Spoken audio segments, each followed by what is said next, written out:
రాష్ట్రంలో చంద్రబాబు నాయుడు గారి ఆధ్వర్యంలో ఆయన నేతృత్వంలో కూటమి పేరుతో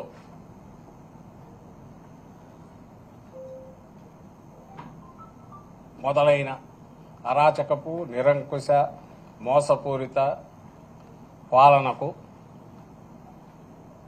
మోసపూరిత వాగ్దానాలతో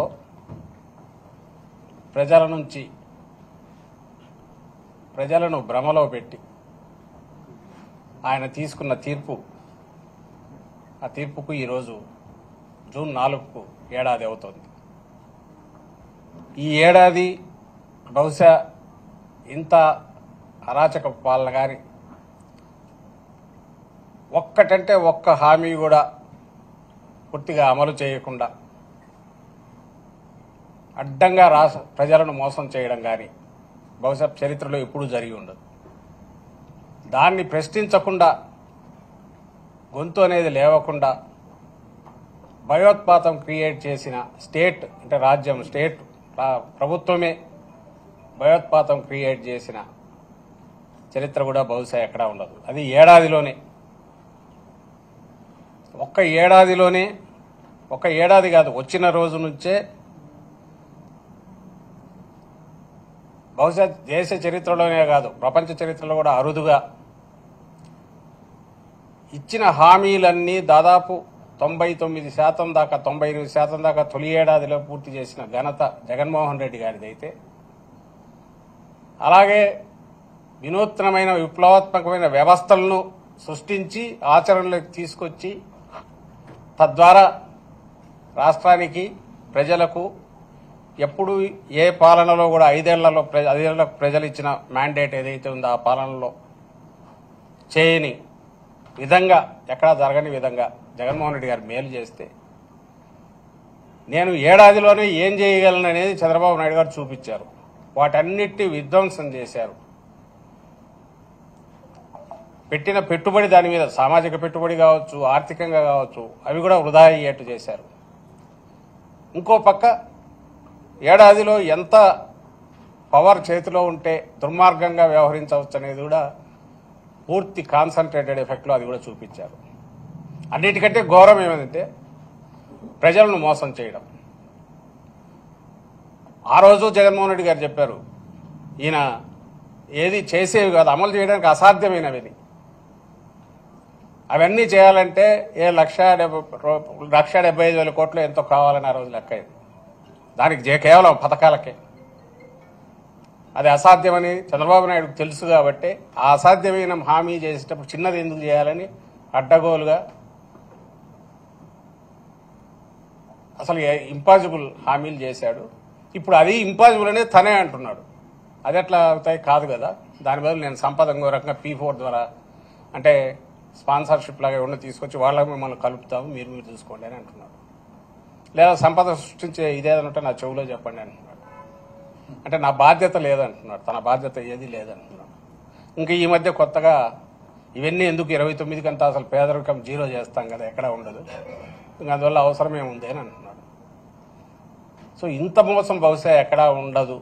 మరి ఇది ఆయన ఆ రోజు 95లో తనను హక్కున చేర్చుకున్న మామను వెన్నుపోటు పొడిచిన చంద్రబాబు నాయుడు బహుశా 24లో మధ్యలో 99లో మోసం చేశాడు, 2014లో చేశాడు, పరాకాష్ట 2024లో.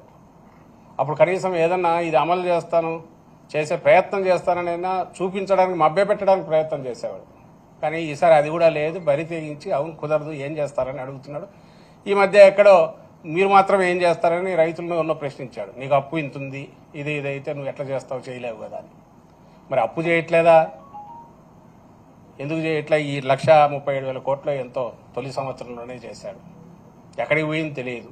ఒక్క డెవలప్మెంట్ కానీ సంక్షేమ కార్యక్రమాలు కానీ లేవు. సో ఇంత దారుణమైన ఇది ప్రశ్నించకుండా, ఈ అన్యాయాలను ప్రశ్నించకుండా ఉండే రకంగా హింసాకాండం సృష్టించి తప్పుడు కేసులు పెట్టి అరాచకం క్రియేట్ చేసి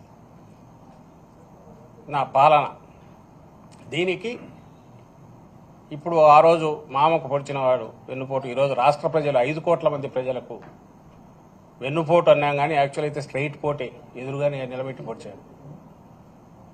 దీనికి పేటెంట్ హక్కు ఎవరిదంటే చంద్రబాబు గారిది. కాబట్టి వెన్నుపోటు అంటే వెన్నుపోటు దినంగా జూన్ 4న జరపాలని పార్టీ నిర్ణయించింది. అధ్యక్షులు ఇప్పటికే ప్రకటించారు జగన్మోహన్ రెడ్డి గారు.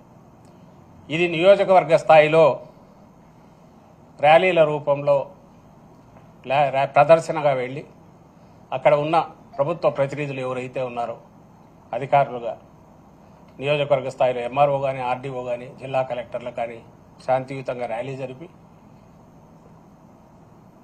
మన నిరసన తెలియజేసి ఏ రకంగా మోసం చేశారో చెప్పి, ఇప్పటికైనా ఆ రోజు ఇచ్చిన హామీలు తొలి ఏడాదిలో ఇప్పటికే ఎంత ఎగరగొట్టారో చెప్పి ఈ మొత్తం పెండింగ్ బకాయిలతో సహా ప్రజలకు చెల్లించమని చెప్పి డిమాండ్ చేస్తూ వినతి పత్రాలు సమర్పించాలని నిర్ణయించాము. అందుకు తగిన రకంగా సన్నాహాలు జరుగుతున్నాయి. అందులో భాగంగానే ఈరోజు ఇక్కడ పోస్టర్ రిలీజ్ చేశాము. ఆ పోస్టర్ చూస్తేనే అర్థమవుతుంది ఆయన ఎంత బలంగా పొడిచాడనేది. ఇది నెక్స్ట్ రేపు జిల్లాల స్థాయిలోను, తర్వాత కాన్స్టిట్యున్సీ స్థాయిలో కూడా పోస్టర్ రిలీజ్ కార్యక్రమం జరుగుతుంది.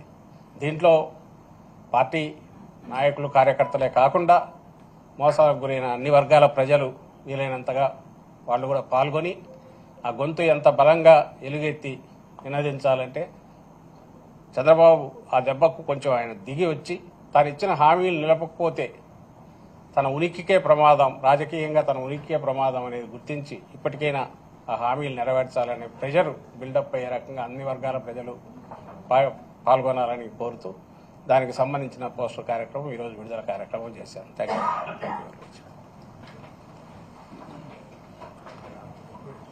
యూ.